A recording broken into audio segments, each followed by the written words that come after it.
Jammu Kashmir union territory के अंदर मंशियात के ख़िलाफ़ या ड्रग्स के ख़िलाफ़ कार्रवाइयाँ जारी हैं और पिछले दिनों जो गिरफ़्तारियाँ हुई उसमें हैरान कुन इंकिशाफ ये हुआ कि जम्मू कश्मीर यूनियन टेरिटरी में न सिर्फ आम लोग या चंद एक नौजवान जिनका एक टोला है, एक नेटवर्क के रूप में काम कर रहे हैं, बल्कि पुलिस एहलकार या वर्दी में मलबूस एहलकार भी, और निचले दर्जे का नहीं, एसपीओ नहीं जिसको कम तनख्वाह है, बल्कि पुलिस कांस्टेबल तक भी इन कामों में इन्वॉल्व हो सकता है। ये इस बात की कन्फर्मेशन हुई और ये तस्दीक उन इदारों ने की जो कानून नाफिज करने वाले हैं। और हुआ ये कि जिस कांस्टेबल की गिरफ्तारी हुई थी, जिससे सामान पकड़ा गया, उस कांस्टेबल ने बहुत सारे खुलासे किए और पता चला कि जाल सिर्फ उधमपुर तक, जम्मू तक, सांबा कठुआ तक नहीं, बल्कि लखनपुर से लेकर आपके नॉर्थ कश्मीर तक फैला हुआ है। बात लाइन ऑफ कंट्रोल तक जाती है, बात इंटरनेशनल बॉर्डर तक जाती है, मगर उससे पीछे भी हट कर देखेंगे तो सूरत हाल बहुत ख़राब है। और उधमपुर ज़िले में जो कांस्टेबल गिरफ्तार हुआ उसके मतलब वैसे तो आपने खबर देख ही ली है, 2 दिन पहले की खबर है, मगर जो उसने खुलासे किए हैं कि अब सीधी सी बात है, अगर एक सप्लायर की हैसियत से काम कर रहा है या साजो सामान ला रहा है या कोई भी किसी तरीके से कोई मवाद ला रहा है, तो ऑब्वियसली पीछे कोई ये सप्लाई कर रहा होगा और 100-200 किलोमीटर तक दायरे को कवर कराने के लिए एक शख्स काम कर रहा था, लेकिन उसके पीछे तो कोई ना कोई था। और जब तहकीकाती अमल आगे बढ़ा तो पता चला कि जो कांस्टेबल था, हेरोइन जिसके बाद जिससे पकड़ी गई फिर गिरफ्तार हुआ, कांस्टेबल अर्जुन शर्मा उधमपुर का रहने वाला है। और मंशियात के ख़िलाफ़ जब कार्रवाइयाँ चल रही थी, तहकीकात की जा रही थी, तो पता चला कि विद इन अथॉरिटीज़ जो लोग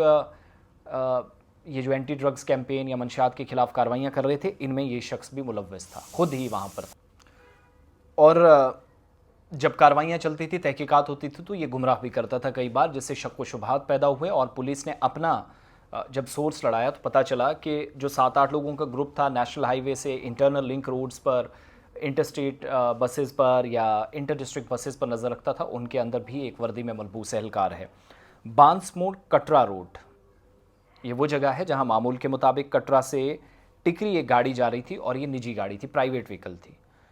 तलाशी ली जाती है तो उससे 9.63 यानी तकरीबन 10 ग्राम के आसपास या पौने 10 ग्राम हेरोइन का एक पैकेट मिलता है। और इसके साथ मुलजिम जो गाड़ी को चला रहा था, अब हमें पता नहीं गाड़ी किसकी थी या कहाँ ले जा रहा था, लेकिन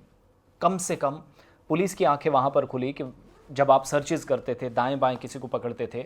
तहकीकाती अमल आगे बढ़ाते थे, one person who was directly involve in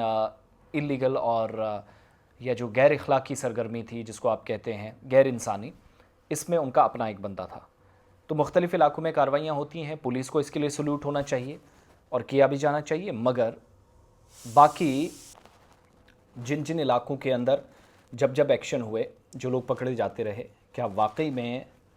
ये वो लोग हैं जो नौजवानों को फंसाने का काम करते हैं? हमें जब पुलिस से ये बात मालूम करने की कोशिश की तो पता चला कि कई नौजवान जो जेलों में चले गए हैं, कहीं ऐसा तो नहीं कि इन्हीं चंद वर्दी में मलबूस अफराद ने उनको फंसाने की कोशिश की। इस पर तहकीकात हो रही। बहरहाल जम्मू कश्मीर पुलिस को सल्यूट कि उनके दाएं बाएं जो एहलकार घूम रहे थे, उन्हीं में से एक पकड़ा गया। बड़ा मुश्किल ये काम होता है, अगर पढ़ने और लिखने में आसान दिखेगा। ये बहरहाल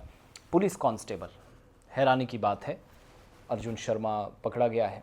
अब नेक्स्ट क्या होगा वो तो बाद की बात है, लेकिन राइट नाउ बहुत सारे केसेस को इस तरीके से भी अब देखा जाने लगा है कि जो इनके आसपास केसेस में फंसे, कहीं उनको तो नहीं गलत तरीके से फंसाया गया। ये समझने की ज़रूरत है।